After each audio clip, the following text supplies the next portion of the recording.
I saw that.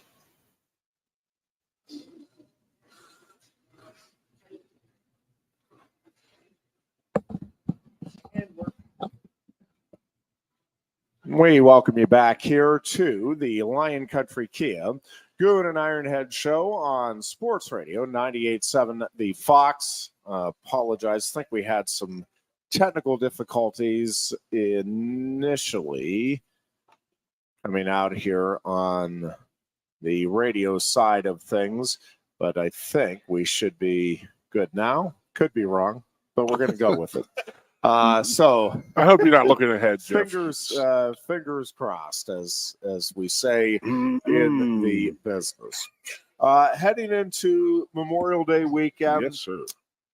Always a good weekend, kind of unofficially kicking off the summer. Kiddos should be, I think most around here anyway, will be going into their final week of school or thereabouts. And,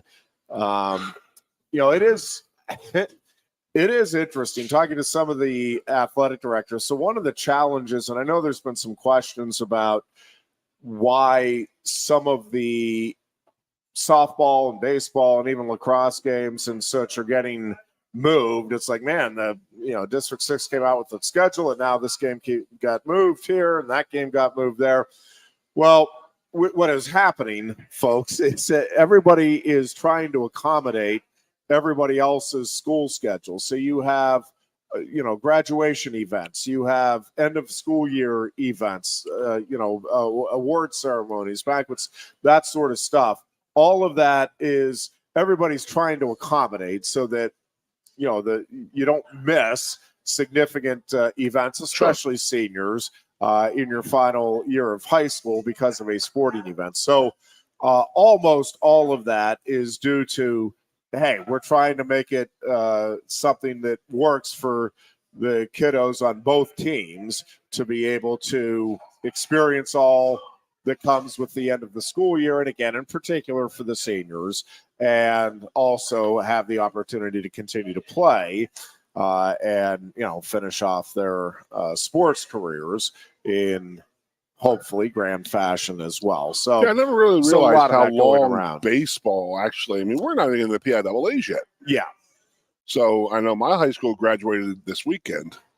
So those kids are they're just playing baseball right now down at home.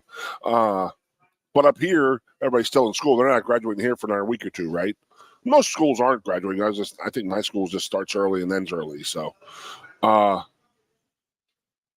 I didn't play baseball in the fall, in the spring and stuff like that. I did basketball, and then I did track, and track was always over by the time the school was over. But I remember when my brothers playing baseball, and they go mid-June. Yeah. I know that when I went away for senior week down in high school, like all of our friends who played the baseball team couldn't go because they were making a title run or whatnot. But and then I have to ask you per our conversation on Tuesday. We're trying to make all these arrangements for everybody to be happy and stuff, but you make sure you have the referees and umpires.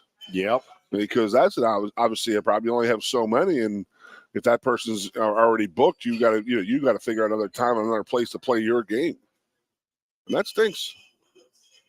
Yeah, that was a great conversation we had though Tuesday, Jeffrey. I was very happy to hear that the younger kids, high school age kids are getting into the umpire and refereeing and stuff like that, and they're starting them young. That's good. It's the parents. It just drive you absolutely bonkers.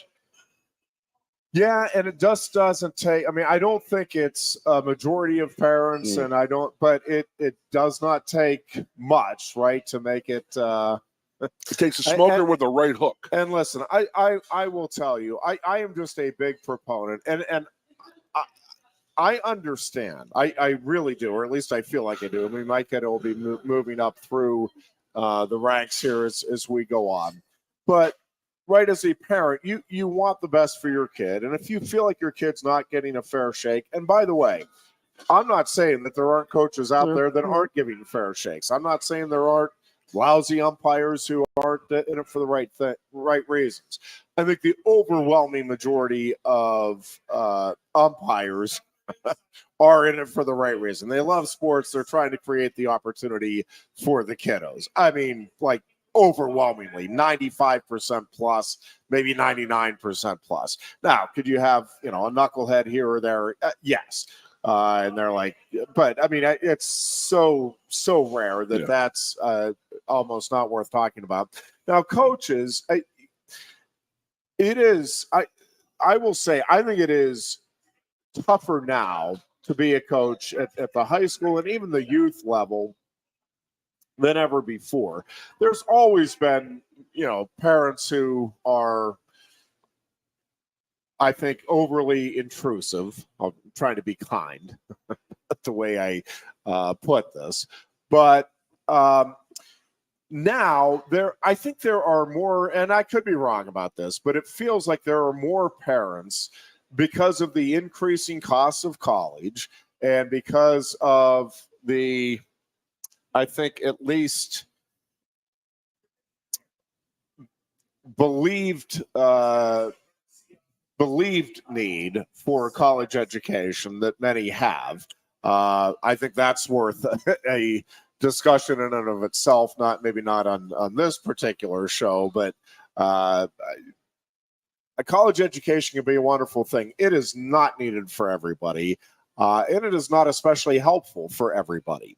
But I think there's an increasing pressure, or at least perceived pressure, that, man, for a kiddo to be successful, they've got to have a college education. Parents are seeing this. Parents are seeing the increasing costs, and I think a lot of parents, I don't know what the percentage is. I really don't. I don't know if it's 50%, if it's 10%, but I do think some parents are seeing, hey, in order for my kiddo to get to college, they've got to get a college, they've got to get a scholarship. And depending on your kid's athletic ability, athletic scholarship makes a lot of sense. Could be the way to go. Now, and that's what, 10% of the population get a college scholarship, probably. Yeah, I don't even know. Well, yeah, probably across the multiple divisions. That's probably somewhere in that neighborhood, I would think is about right. I think parents are feeling increased pressure. Kiddos are feeling increased pressure. And listen, I do think there are coaches who, and I don't think, again, it's a great percentage, but hey, if I coach my kiddo, I may be able to help navigate my kiddo or a couple of his friends. And do I think that happens from time to time in some situations? Yep. But guess what? And this is what I always fall back on, and I don't think it's an answer that a lot of people like to hear, but welcome to the world. Are you going to get every job you apply for, even if you're the best candidate? Nope, not if you're not well connected. And if you are well connected, might you get a job that you really shouldn't be getting?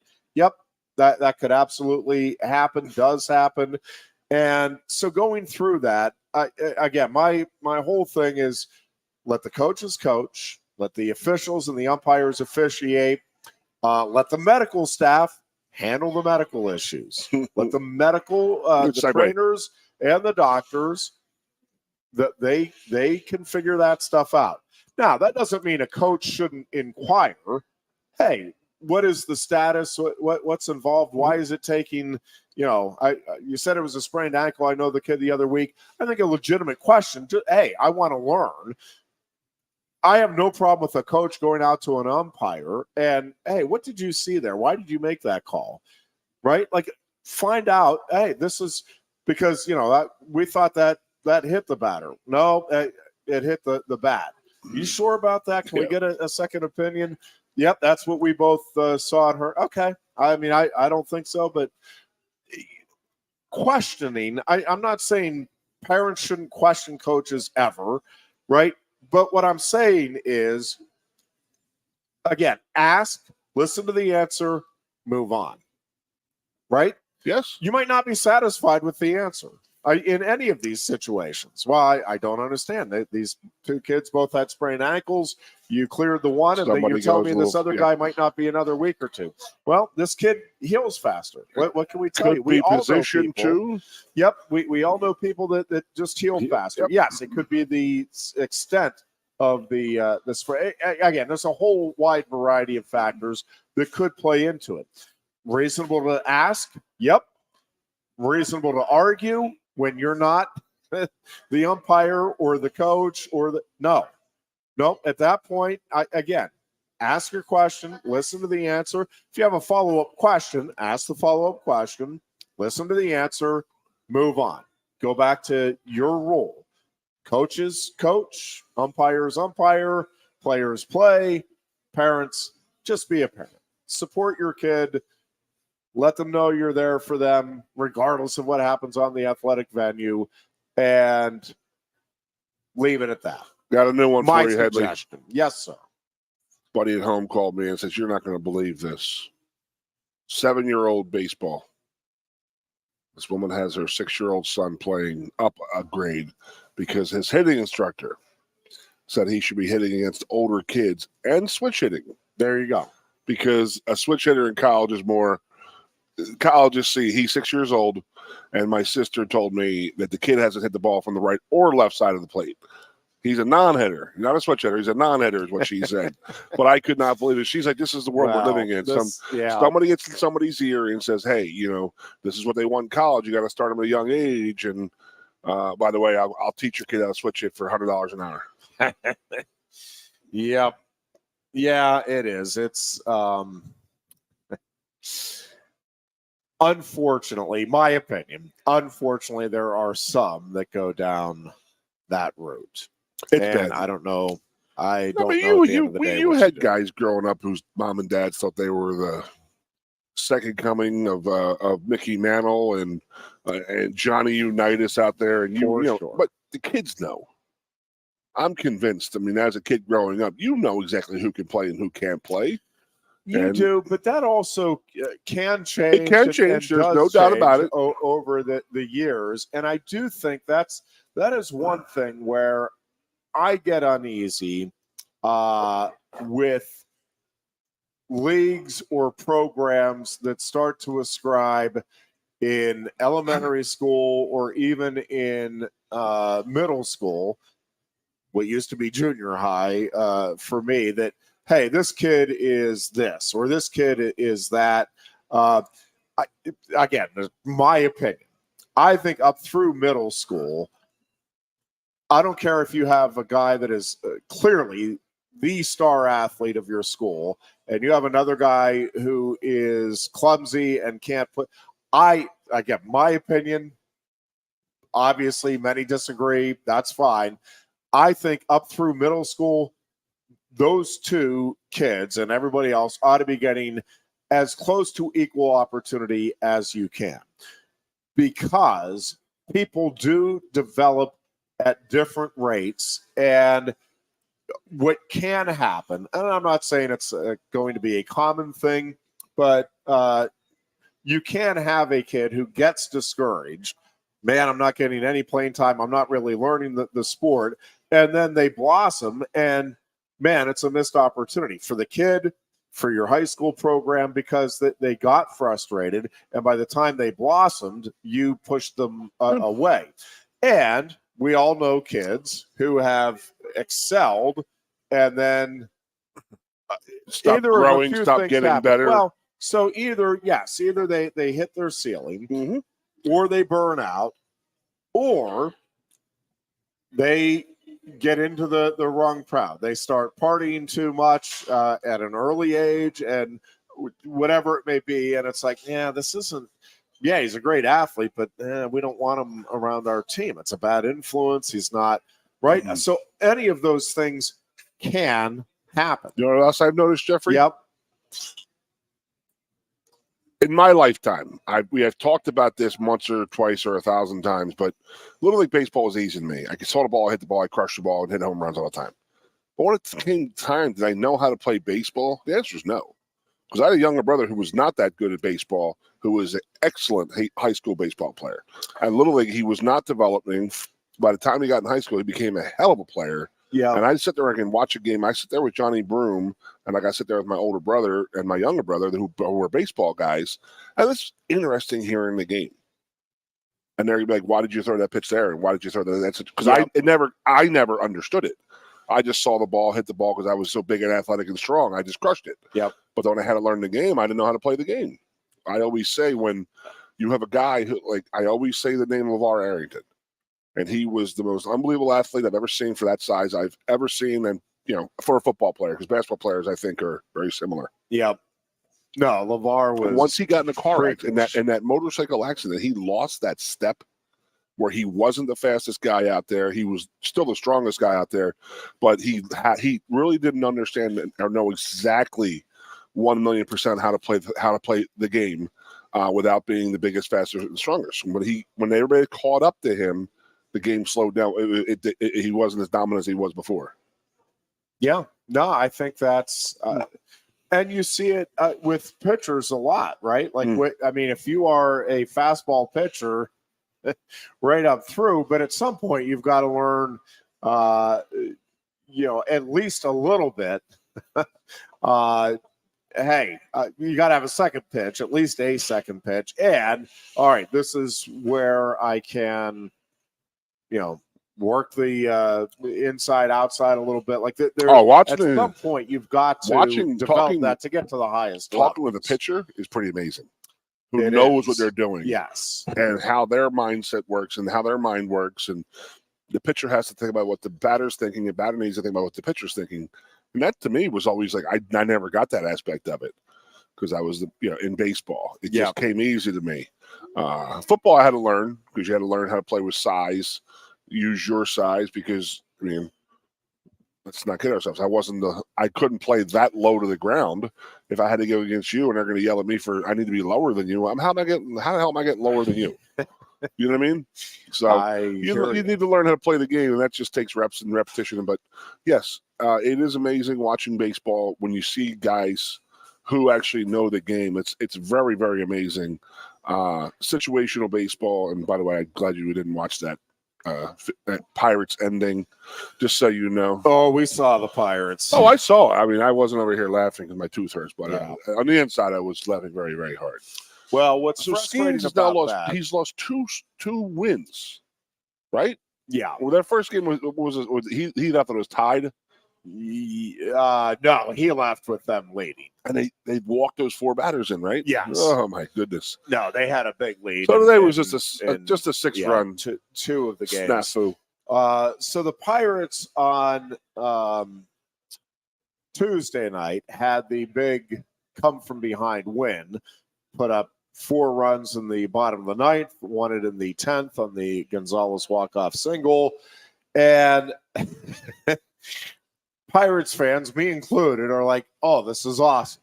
Pirates just won that game, feeling good because they have struggled this year coming off of the off days. I forget. I think they were like 1-5 or something like that after an off day. So they're down 6-2. They pull out the win, and you're like, okay, that is great stuff because not only do you get the win, you're building some momentum, but now you have your 2 star pitchers, your 2 studs coming up in Jared Jones and Paul Skeens.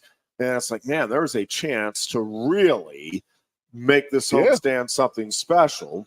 And Jones comes out and pitches fantastic, and you get the grand slam from Brian Reynolds. You're up 5-0. Like, oh man, this is awesome. Well on your way to a win here with Jones. You got Skeens going tomorrow. So the guy hit a grand slam yesterday, and they had the grand slam today too. Holy heck! So the Pirates end up losing that game last night in the 10th. In 10 innings, 4 runs. Excuse me, put up by the Giants. After they kind of chipped away at that 5-0 deficit. They tie it in the 9th. They win it in the 10th. And then, yes, today, much the same thing. Pirates jump out to the big lead. San Francisco chips away and ultimately wins it and takes the final 2 of 3 and come from behind. That wasn't slow and methodic in today. their own. It was schemes left. It was 6-2, and then I don't even think he had his sleeve on his arm yet, or he wasn't iced up yet, and it was 6-6. Yeah, it just frustrating if you're a Pirates fan, just because a couple of wasted opportunities there with getting the starts that you're hoping to get from our boy Sweeney Jones was there and Skeens. right behind the Pirates bench, and I was like, "You got to tell me, what does it look like? 100-mile-an-hour fastball. I just want to see what it looks like." Yeah, I mean, you've gone to the batting cages, and I've gone to the batting cages, and I don't think I've ever stood there and waited for a 100-mile-an-hour fastball to go by me because I was no. But I would like to see one. I mean, he was 25 feet from home plate, probably. I can just imagine what he saw, what he heard. I mean, I marvel at his arm. It's up, down, sideways. I mean, he's all over the place. It's tough to get a read on him. He's damn good, man. Terrific start for the Penn State baseball team out at the Big Ten tournament. Tournament was delayed today in Omaha because of the rain on Tuesday, and so the Nittany Lions took on top-seeded Illinois yesterday. Penn State wins it 8-4, and so the Nittany Lions now will face Michigan tonight, 7 o'clock. Michigan, the 4 seed, Penn State, the 8 seed. And that game will be televised. What we said, man, by the Big Ten Network. It seems like these guys have been playing from behind. You know, they've been playing playoff baseball for how long now? 2 weeks trying to get into this tournament, and they're getting there. They come in there rolling hot, and they kept it going versus the Illini. I mean, the Illini were the 1 seed. I mean, I know there's a couple different teams fighting for it, but they got the 1 seed out of it, and Penn State made them look foolish yesterday. They really did. Every aspect. That's a big stadium out there. Have you ever been out there? I have not. I had to go out to a wedding out there, and we drove by it, and we were close enough we just jumped out and peeked over, and it's a beautiful, beautiful stadium. And I love, you don't hear that much anymore, is the dink. Remember the aluminum bat sound? Oh, yeah. That you used to hear in the College World Series, but I think that they've dumbed down the bat so much that they're not as active and not as poppy as they used to be. So, I mean, Omaha, that stadium looks huge. It just looks immense. But maybe I'm just looking. I'm just watching the Pirates and the Phillies all the time and see a smaller stadium, I guess. But that stadium looks really, really big out there. Yeah, yeah. And watching those games yesterday, I thought that again, it's like any other sport. They're playing, they're hot. They've had their backs against the wall for a couple weeks now, trying to get into this tournament. So then they all know what they got to do. It's all hands on deck. And did you see the post-game interview? And the Siri, I think, was the guy, the right fielder who smacked his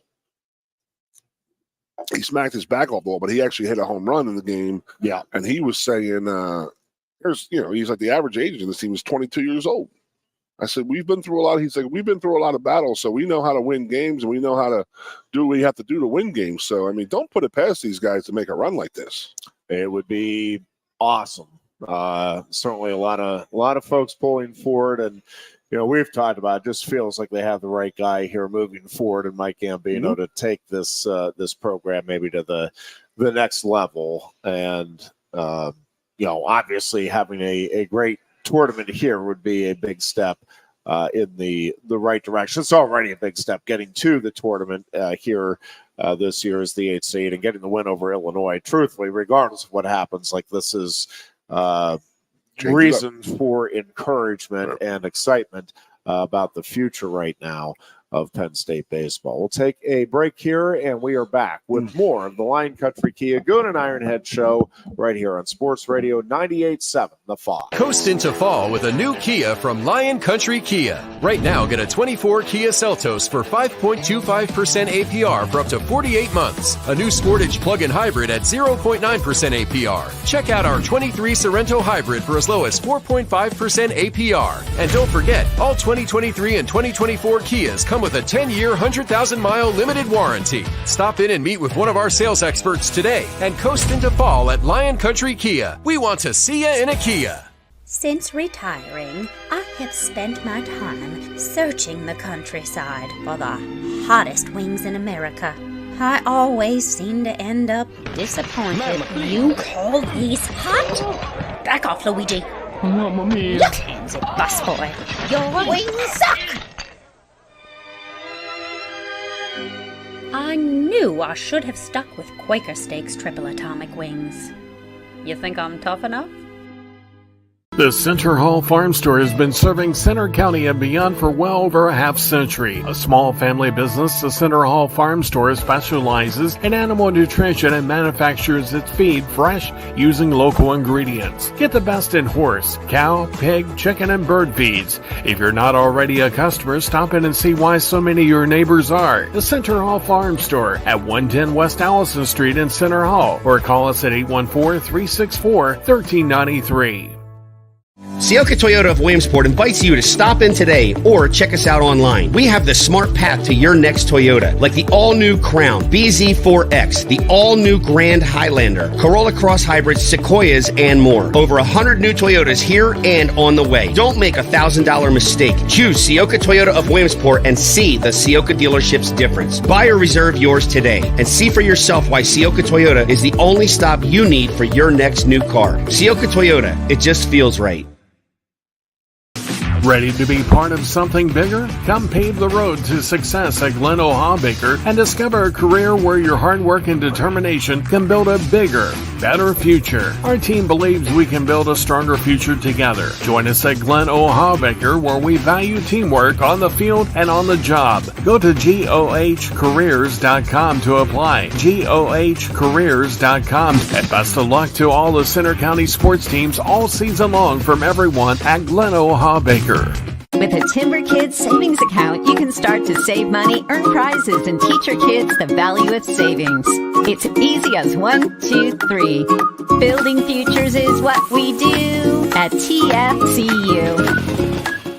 You really need to belong to a credit union. You belong at TFCU, Timberland Federal Credit Union, a credit union you can grow with. The Goon and Ironhead. And we welcome you back in here on this Thursday afternoon, heading into Memorial Day weekend. Again, a little bit of an abbreviated show today. We will be wrapping things up a little before 4:30. Then we'll head to actually Central Cambria High School this afternoon. They moved the location for today's game for the District 6 Championship between Mifflin County and State College from Mount Aloysius to Central Cambria due to field conditions. And so 4:30 start time today, and we'll join Todd and Norm Brown just a little after 4:25 here this afternoon. So we'll wrap things up a little earlier than usual for our final show of the week. And again, hope everybody has a good Memorial Day weekend. Hope you take a little time on Memorial Day to appreciate and think about why we have the holiday and the lives that have been sacrificed so that we can enjoy the privileges that our great country has to offer, and think about the many families who have been impacted by those losses. Mm-hmm. Come on, anybody? What's that? Anybody serve and pass? Yes. So let's talk a little bit about the situation now with the NCAA, the conferences, what this thing is going to potentially look like. And I'm assuming now, always dangerous to assume, I understand, but I assume that we are going to see this settlement take place and that everybody will be satisfied with the $2.7 billion settlement. And again, the way that the story you sent me, I'm forgetting if that was that a CBS or a Yahoo Sports. Do you remember? It was CBS. Reading a bunch of stuff from both. Yeah, it's all over the today. place. Yeah. So the again, the NCAA is saying it is picking up the tab. Now, what's curious about that to me is, I mean, that I'm not sure that the NCAA just has like $2.7 billion laying around. I'm not sure when it says it's covering that. I'm not exactly sure what that means, how they're going about covering 1.1 now. And 1.1 now and then 1.6 in the future. From what? From going forward, I believe that most of the money they were throwing around was the NCAA March Madness tournament stuff. How much they made there and stuff like that. I mean, they have to have money. I jumped off your stuff there, and I apologize, but they have to have the money in there. And then they're making $7-8 billion a year just on that basketball tournament. Where are they making the money, Jeff? Advertising, right? It has to be, right? It has to be television. The networks are making it from advertising because it's the not NCAA is making it from the network. If you watch like the opening rounds, I mean, I know it's tough for you with wrestling the first weekend, but yeah, I mean, you rarely see like a half full to 3/4 full arena for these not playing games, but these first couple round games. Yeah, and you're just like, where is this money coming from? And the TV, they keep buying it and keep doing it. So I mean, obviously, the money is I mean, it's there. You know, like we go watch bowl games. I mean, I know I'm all over the place today. I apologize, but go watch a bowl game. I mean, how many of those are sold out? The two finals and the consolation game and the two finals. It's crazy. Not consolation game, but the two play-in games and all. There's not many ticket sales, and I'm just like, you're exactly right. Where is that money coming from? Have they stockpiled that money with thinking? I mean, we know that they do. They're such a good job at thinking ahead that, hey, we should save some of this money because these kids may want this eventually. Yeah. Well, and again, so moving forward, they're still trying to figure out how the revenue will be shared with the players. And again, a lot of different components to that in terms of, you know, is it just a straight anybody who's a college athlete gets this, anybody who's a football player gets that, anybody who's a basketball player gets this figure? We did see the first time I saw it in writing. There's Title IX implications. I've been waiting for those for 3 years now. Well, and there's some variance here too in terms of, and there's already been some talk about that, which is, you know, Alabama, Ohio State, Michigan, USC, they're bringing a lot more eyeballs to the set than Rutgers, Illinois, Rutgers, Temple. So what is part of what they have to figure out, right, is are those schools and the athletes at those schools, oh yeah, no, we're cool with everybody, again, completely making up the number, but everybody getting $100,000 a year for playing football, regardless of where you're at, because instinctively, my guess is that not everybody is going to be okay with that. Now, is it going to be enough that if you have collective bargaining, you know, does it, hey, listen, we've got to make this so that we have some competitive balance and some competitive fairness. And so, yes, we agree to that, even though we understand, you know, that there is an imbalance of how that money is being generated, but we want it to be spent so that we have the competitive field, right? Like, and yeah, I could make that argument either way if I needed to. If I had to get onto a debate team, I could debate that on either side. If you're at an Alabama, then you ought to be getting more money than if you're at a Temple. And I could also make the argument the other way that no, you need that base salary, and it is going to be a salary, to be equal. And then, yes, there's going to be more endorsement opportunities in those bigger markets so that the fairness or the unfairness will still come into play, but just not with that base salary. That is, my guess is that's the model that will eventually be adopted here is, yes, everybody's going to get a base salary from the conferences, it sounds like. And then moving forward, it'll be the athletes at the various schools can obviously still go about their own NIL stuff. Okay, yeah. And they can make a lot more money. They need to get rid of the pay for play. That's what we've talked about a billion times. And that is what the problem is the pay for play, where we're going to say, you come here, we're going to give you $3 million. You come play here. That's the problem, I think, with the NIL. I have no problem with NIL. I think that's still going to exist. And that's what they need to monitor, though. How do you do that? Because if I am a big money booster and I say, listen, if you come here and hawk my product, my cars, I'm going to give you $3 million. That's fine. Okay. I'm okay with that. Okay. Because that's okay. I thought that's what you were. No, they're gonna do. I want it monitored though. I just don't want them. Okay, let's just say he at least the student athlete at least has to earn that. There is a contract out there, and if he doesn't oblige it and it doesn't play out, that's on the investor. That's on the guy giving that money, the person giving that money. Yeah, that's on them. Yeah, for sure. But I think that's the way this is going to play out, so that the areas where there is greater interest, greater passion, there is going to be a competitive advantage because there's going to be a bigger market, more opportunities for those athletes in those markets.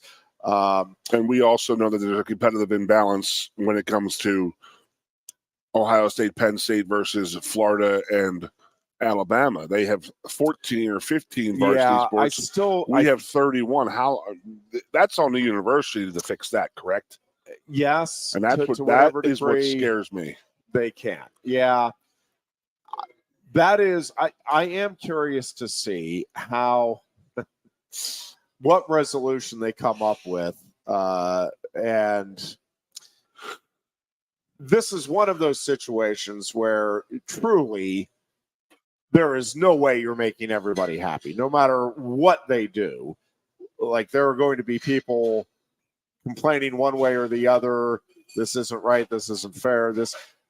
No matter what. I think, I'd like to think anyway, that everybody involved now, I'm talking about at the conference level, trying to figure this out. All right, this is what we need to do to allow for, revenue sharing. And this is what we need to do to make it relatively fair for the student athletes in all of the sports at all of the schools.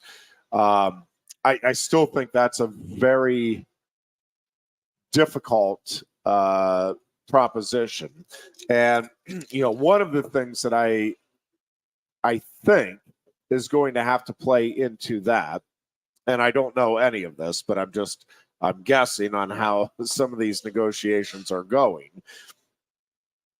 is the Big Ten is going to say, listen, we bring more to the table for college athletics to provide opportunities for ESPN and obviously the Big Ten network, but other networks to show not just football and basketball, but hockey, lacrosse, wrestling, etc. When we divvy up, and this is, again, to me, what is going to be fascinating to see what they come to agreement to. What I'm expecting, and I could be completely wrong, what I'm expecting is that the power, really, 4 conferences now are going to have to come to an agreement that, listen, this conference gets, and I'm going to make up the numbers, because on the surface you'd say, well, sure, each conference gets 25% of the, let's just say, I have no idea what the number would be. Let's just say $100 million, just for rounding's sake. $100 million a year, that's going to be low, but $100 million a year goes to the student athletes. Again, each program from the conference? Up the number. Nope. $100 million goes to the student athletes.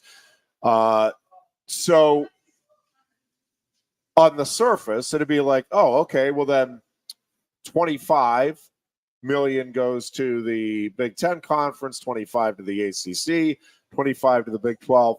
My guess is that's not what is going to happen, that they are going to say, listen, the Big Ten has this amount of athletes, and so it'll be, my guess is, based on the percentage of athletes you have within at least those Power 4 conferences, and that is the percentage of whatever the revenue sharing that goes to the athletes that they get. Would be my guess. So the Big Ten might get 35%. The Big 12 might get 15%. But again, it's going to go, it'll be spread out more closely to even in terms of the student athletes in those respective conferences getting an amount. But I don't think you're going to have like just a dead equal amount of money given to every student athlete in every program.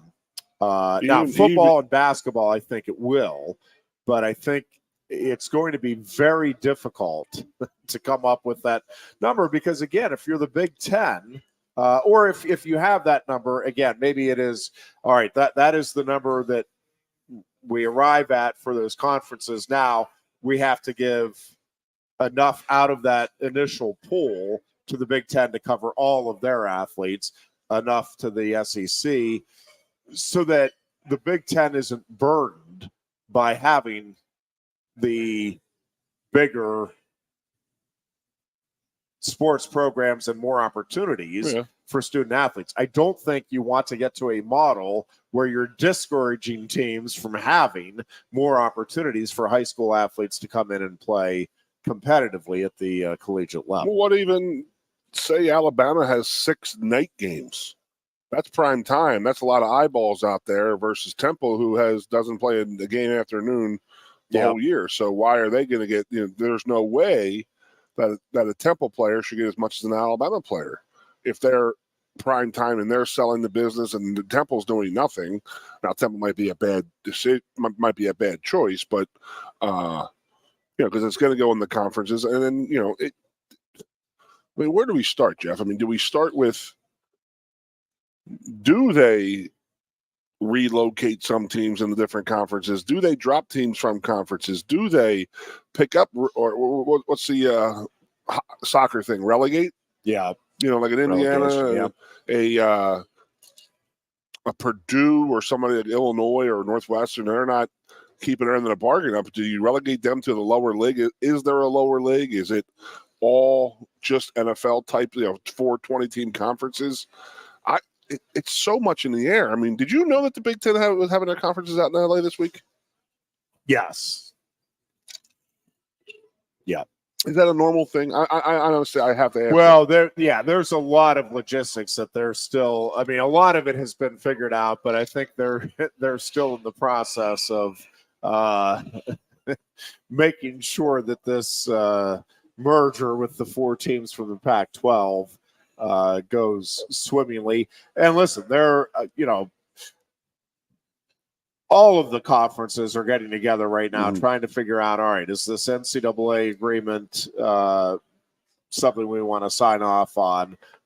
It seems like everybody is saying yes. Everybody being the major conferences. Yeah, I would love to know where is this money coming from? Is it which money?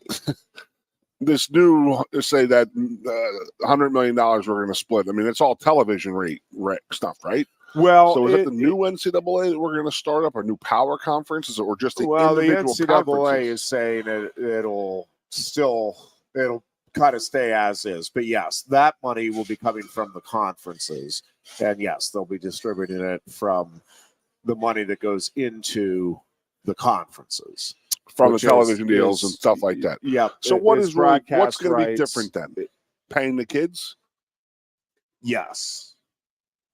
So paying the student athletes. Paying the student athlete. That's the new biggest expense coming out. If you're going to say, well, I believe the number they're throwing is $22 million.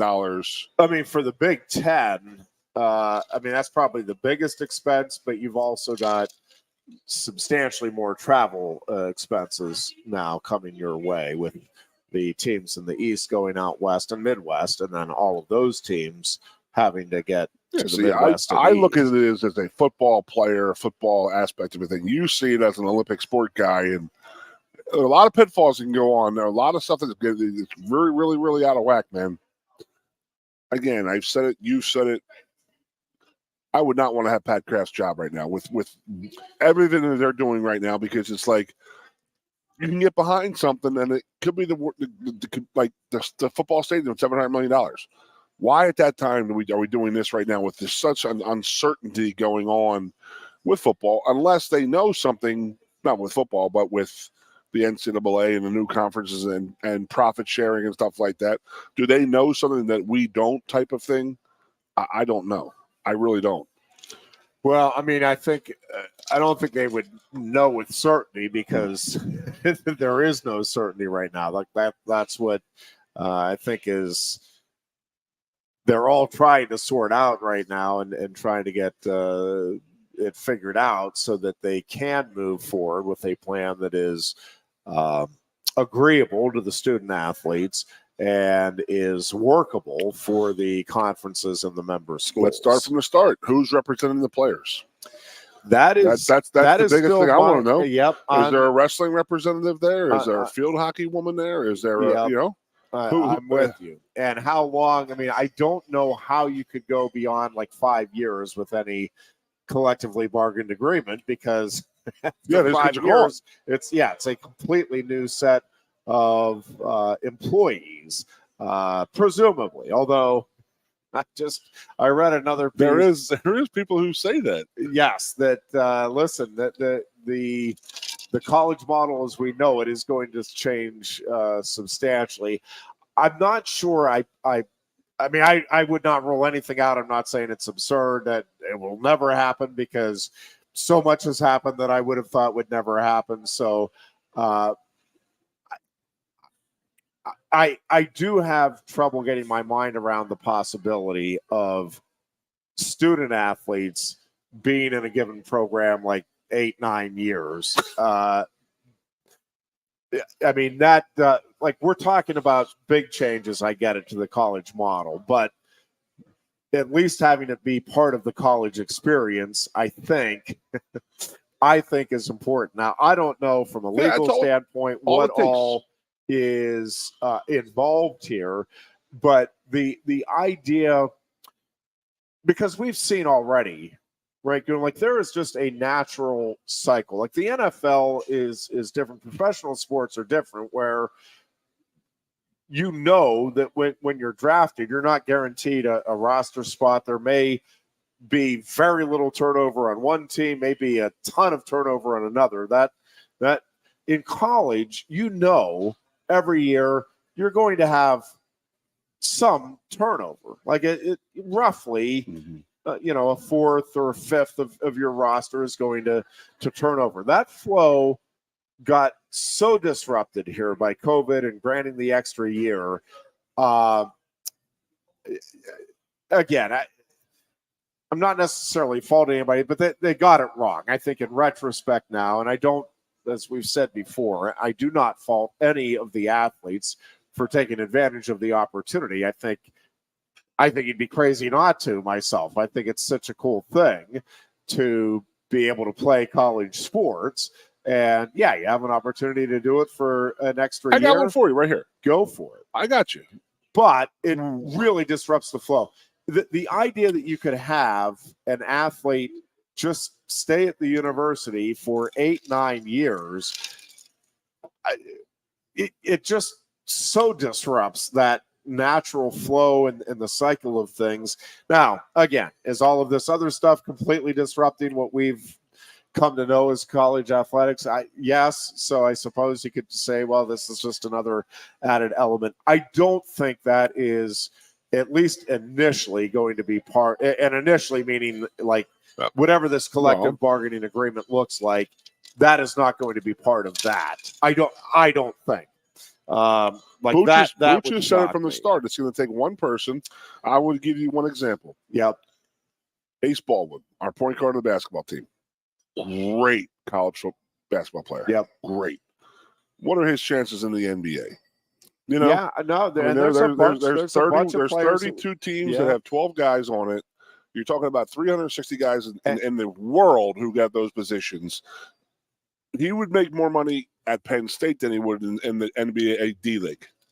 And the argument that I can see coming is, hey, if I'm going to graduate school and I'm pursuing a master's or I am a college student. I want to continue to play sports. Why shouldn't I be allowed to for another 2 or 3 years or 4 years, depending on the program?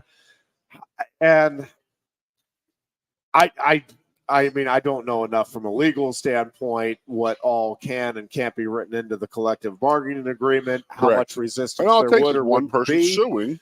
Yeah. Kurt Flood. But again, if it's collectively bargained, I mean, that prohibits the lone wolf or even a few lone wolves from, well, I guess it doesn't prohibit them from suing. But I mean, I think the argument is going to be, listen, this is what we put on the table. This is what we've accepted. This is the way our organization works. So take a break here. We'll be back with more. You're listening to the Lion Country Kia Goon and Ironhead show from Quaker Steak and Lube, and you are doing so either on Facebook Live or on WFXS Pleasant Gap State College. And we are coming back with one final segment before we head out to Todd and Norm Brown for high school softball action here this afternoon.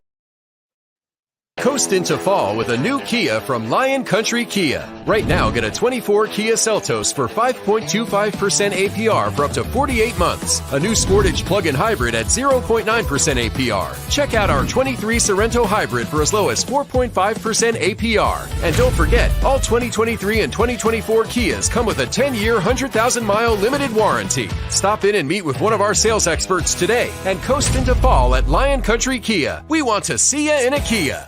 Since retiring, I have spent my time searching the countryside for the hottest wings in America. I always seem to end up disappointed. You call these hot? Back off, Luigi. Mamma mia. Your hands it, busboy. Your wings suck! I knew I should have stuck with Quaker Steak's triple atomic wings. You think I'm tough enough? The Center Hall Farm Store has been serving Center County and beyond for well over a half century. A small family business, the Center Hall Farm Store specializes in animal nutrition and manufactures its feed fresh using local ingredients. Get the best in horse, cow, pig, chicken, and bird feeds. If you're not already a customer, stop in and see why so many of your neighbors are. The Center Hall Farm Store at 110 West Allison Street in Center Hall, or call us at 814-364-1393. Sioka Toyota of Williamsport invites you to stop in today or check us out online. We have the smart path to your next Toyota, like the all-new Crown, BZ4X, the all-new Grand Highlander, Corolla Cross Hybrids, Sequoias, and more. Over 100 new Toyotas here and on the way. Don't make a $1,000 mistake. Choose Sioka Toyota of Williamsport and see the Sioka dealership's difference. Buy or reserve yours today and see for yourself why Sioka Toyota is the only stop you need for your next new car. Sioka Toyota, it just feels right. Ready to be part of something bigger? Come pave the road to success at Glen O'Habaker and discover a career where your hard work and determination can build a bigger, better future. Our team believes we can build a stronger future together. Join us at Glen O'Habaker, where we value teamwork on the field and on the job. Go to GOHcareers.com to apply. GOHcareers.com. And best of luck to all the Center County sports teams all season long from everyone at Glen O'Habaker. With a Timber Kids savings account, you can start to save money, earn prizes, and teach your kids the value of savings. It's easy as 1, 2, 3. Building futures is what we do at TFCU. You really need to belong to a credit union. You belong at TFCU. Timberland Federal Credit Union, a credit union you can grow with. The Goon and Ironhead.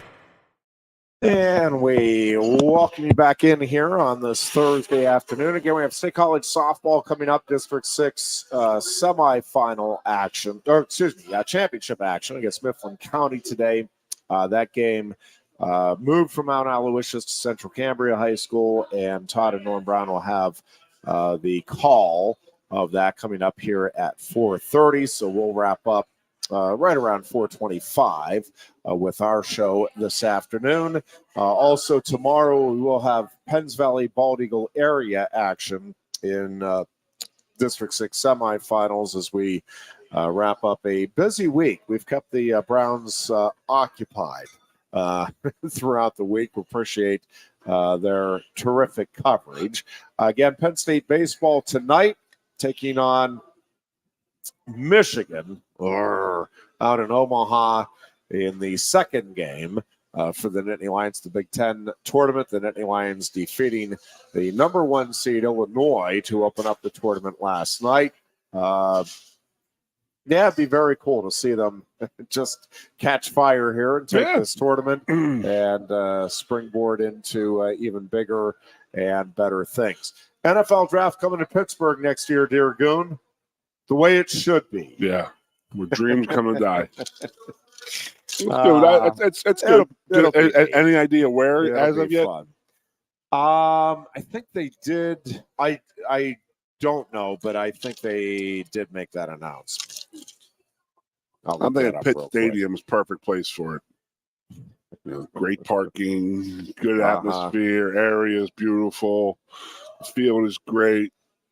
No, that was really cool that when they had an affiliate a couple of years ago. I like how they're moving it around. I really do. I mean, think about this, Jeff. 40 years ago, the NFL draft wasn't even on television. And then look at what they've done. Now they have made 3 days of just pure entertainment and making big-time money on that draft. Big-time money on that draft. The NFL knows what they're doing, man. They really, truly, truly do. They monetize the NFL draft. You watch any other draft, it's horrible. The NFL is that far ahead of them. Yeah, the plan, at least right now, according to Art Rooney II, is to stage the draft outside of Acrisure Stadium on the North Shore there. So, which would be a very cool setting. So they kind of take up the space there between Acrisure, aka Heinz Field, and PNC Park, and it'll be a very cool opportunity. Very, very fun for the city to have the opportunity to experience that. And I'm with you. I like it moving around and having. I do. I really. I mean, you have your crazy lunatic fans. Well, and it's who travel around. It's smart on the NFL's part, right? Like, because it'll be a big deal in Pittsburgh. People are talking about it. I mean. Monetize something that they cost them money. Yep. And now they're making buku money on it, lots of money on it, and they're going to make more. I mean, they're going to make more. I mean, the city of Pittsburgh's going to love it. That's going to make the city of Pittsburgh a lot of money. To that end, Beaver Stadium and the different ways that it can. One of the things that now that it's been approved again, the argument. Whether you think it's a good idea or not, it's moving forward. So at this point now, if you're a Penn State fan, you have to hope that this all works out for the best and that the numbers eventually do add up. Part of that obviously is going to be using Beaver Stadium to create revenue on a very consistent basis all throughout the year. Now they're going to have kind of a bigger hall in there where like weddings and other events like that can be held. The Mount Nittany club has been well utilized and I think has served to help in that regard. I don't think people knew that they could rent it. Yeah, I think there's a lot of neat opportunities there. I am curious to see what all, like we have talked about, like the Brewers Fest is not something I would have even thought of as, hey, that's something that you could do at Beaver Stadium. It just, I love the Brewers. We've had the Brew Fest at different locations, different areas all around here. It honestly never would have occurred to me that, yeah, inside Beaver Stadium, maybe outside next to it, it just is not where my mind would have gone to. Having an NFL preseason game has been long talked about. I don't think that'll ever happen personally, but happen. I'll be shocked if it doesn't happen. Why? If it doesn't? Yes. That means one of the NFL teams is going to have to give a home game. Yep. So if Philadelphia and Pittsburgh, let's just say, and do you know how, because part of this is predicated on, do you know how the NFL preseason games are determined or will be? I mean, with only 2 games. So my thinking would be is you always play the Steelers. And I don't know what all's involved here. Well, no, is if just over a 2-year period, it's like, yeah, the Eagles would have one and Pittsburgh would have one. Instead, they both give up that home game for the opportunity here. I think the revenue that would be generated at Beaver Stadium. Now, again, I don't know the particulars, obviously, of what the gate is. I know they get the season tickets and all of that. I don't know what all you'd need to do to cover that and make this a worthwhile venture for the Eagles, the Steelers, and for Penn State. But I would think the potential of having 100,000 at Beaver Stadium to watch the Eagles and Steelers play a preseason game in consecutive years. And again, I understand the season ticket holders, that's part of the package. I get all of that. I don't know how that would be worked out, but it seems to me instinctively that there would be an opportunity to get enough money to make that a worthwhile venture for both the Steelers and Eagles to give up that one game each over a 2-year period and still have it be worthwhile financially for Penn State. Now, I don't know that. Again, I don't know what all's involved. Maybe I'm wrong on that. But anyways, NFL preseason game, obviously. They're only playing 3 anymore. And 2 preseason games moving forward. Oh, really? And then the NHL, obviously with the Winter Classic, is an idea. What I don't know, like I think there's probably a bunch of things that most of us, or at least that I'm not thinking of, that, hey, we could do this at Beaver Stadium. We could do that. And again, not all of it is necessarily on the field, but I'm guessing there's, besides concerts, besides the preseason game for the NFL, besides a regular season game for the NHL, right, there have got to be other opportunities to use that field, whether for sports or for, something like the Brewers Fest. Like, that is one of the things I'm curious to see as creative people put their minds together. And, the stadium's winterized and improved and all of this. Like, what are some of the other events that you could possibly use that stadium for over the course of the year? Whether it's other sporting events, whether it's other, entertainment opportunities. Again, I have no idea, but I think that's going to be one of the fun things to kind of see. Hey, what else can that venue be used for that would create an economic opportunity for the university, but also just a cool event opportunity for fans or for, people that live in Pennsylvania. You could have just a 2-day concert type of thing out there with the RVs and the Winnebagos and that type of thing. I mean, entertainment value, yes, that's there. The Brewfest is there. The outdoor concerts are huge.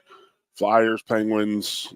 By the way, there would be an alumni game. I'm going to call right now there'd be a brawl. There'd be Flyers, Penguins. There'd be a brawl in the old timers veterans game. So I'm just going to call that right now. I don't know, Jeff. Honest to God, I really don't.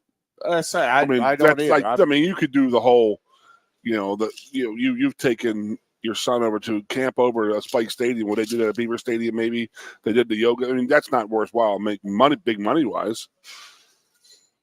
Yeah, wrestling match or 4. We can fill them out there. There you go.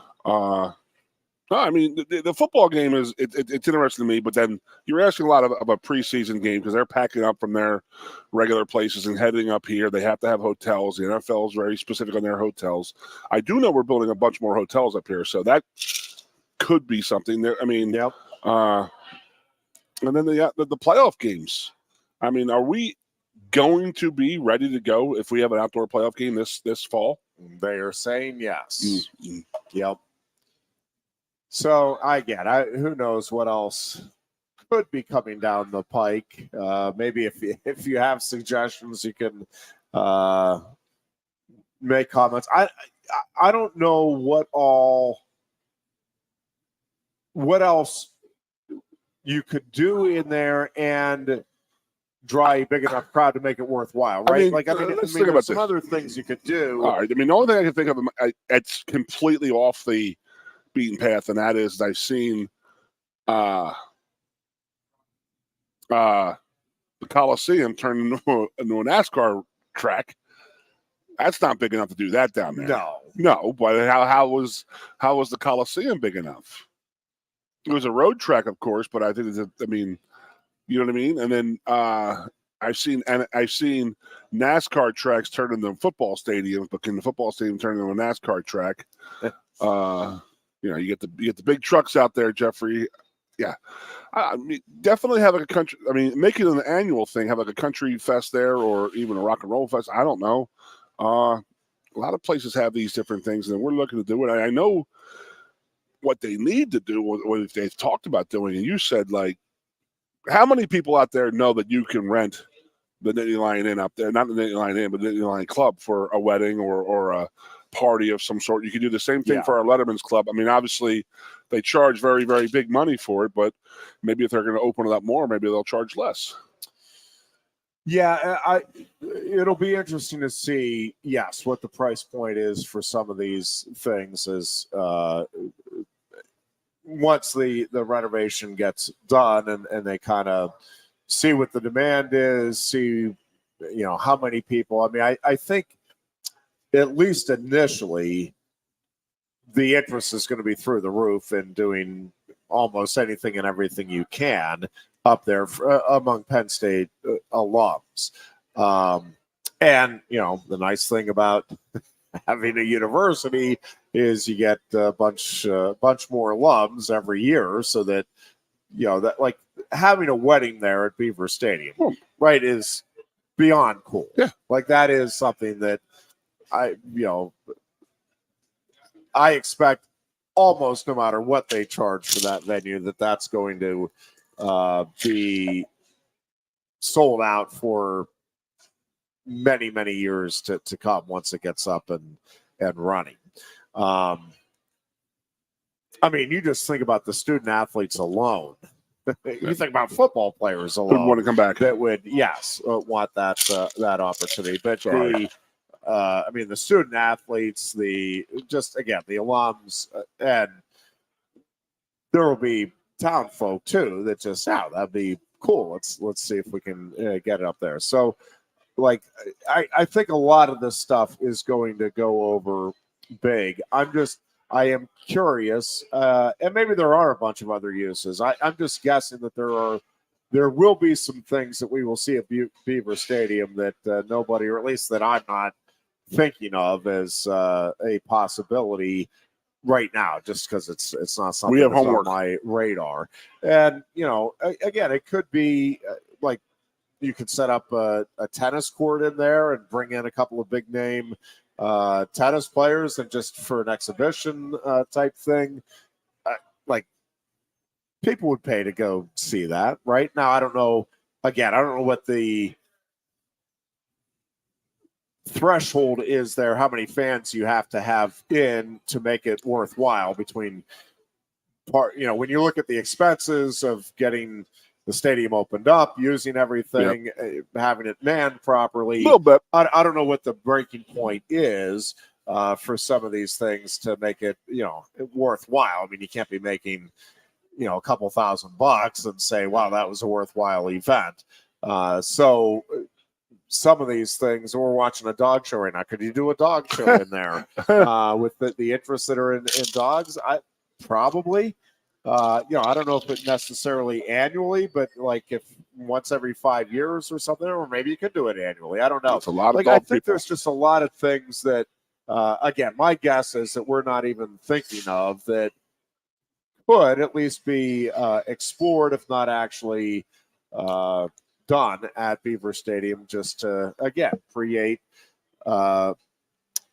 certainly more revenue for the athletic department, but I think really also to make it a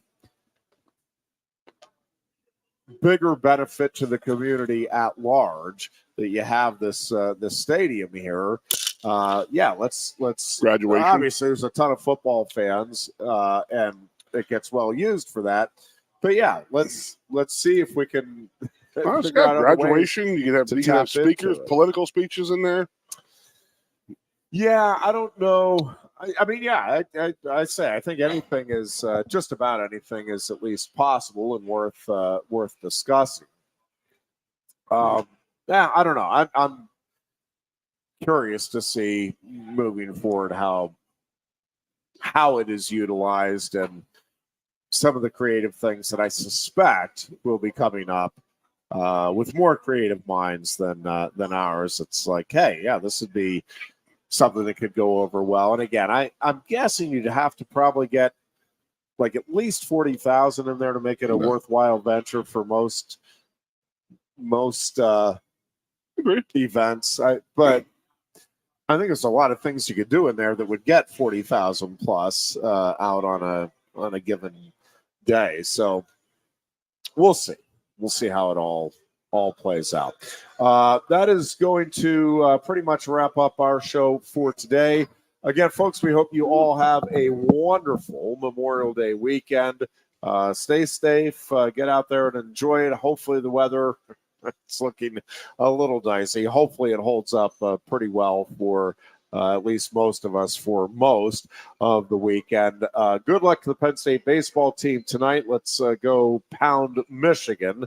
That is always a wonderful thing to see for any Penn State sports program. And again, stay tuned. We'll have State College softball coming up here in just a few minutes on Sports Radio 98.7 The Fox. Also tomorrow, we will have live coverage of the Bald Eagle area Penns Valley game in district softball playoff action as well.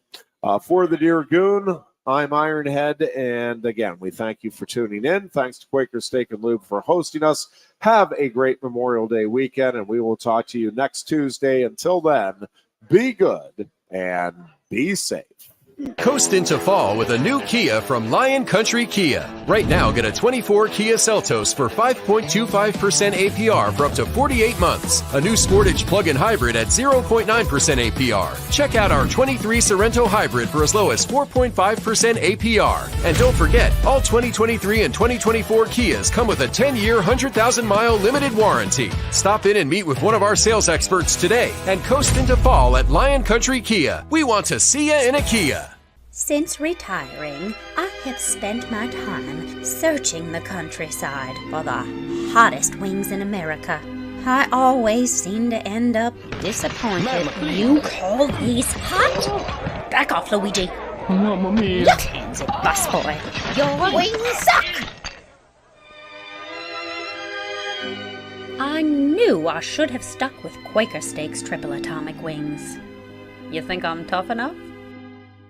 The Center Hall Farm Store has been serving Center County and beyond for well over a half century. A small family business, the Center Hall Farm Store specializes in animal nutrition and manufactures its feed fresh using local ingredients. Get the best in horse, cow, pig, chicken, and bird feeds. If you're not already a customer, stop in and see why so many of your neighbors are. The Center Hall Farm Store at 110 West Allison Street in Center Hall, or call us at 814-364-1393.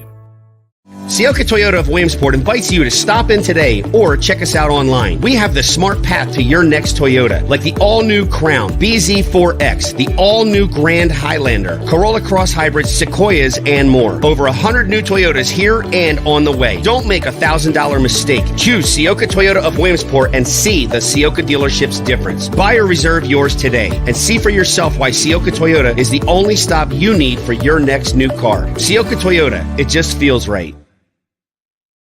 Ready to be part of something bigger? Come pave the road to success at Glen O'Habaker and discover a career where your hard work and determination can build a bigger, better future. Our team believes we can build a stronger future together. Join us at Glen O'Habaker, where we value teamwork on the field and on the job. Go to GOHcareers.com to apply. GOHcareers.com. And best of luck to all the Center County sports teams all season long from everyone at Glen O'Habaker. With a Timber Kids savings account, you can start to save money, earn prizes, and teach your kids the value of savings.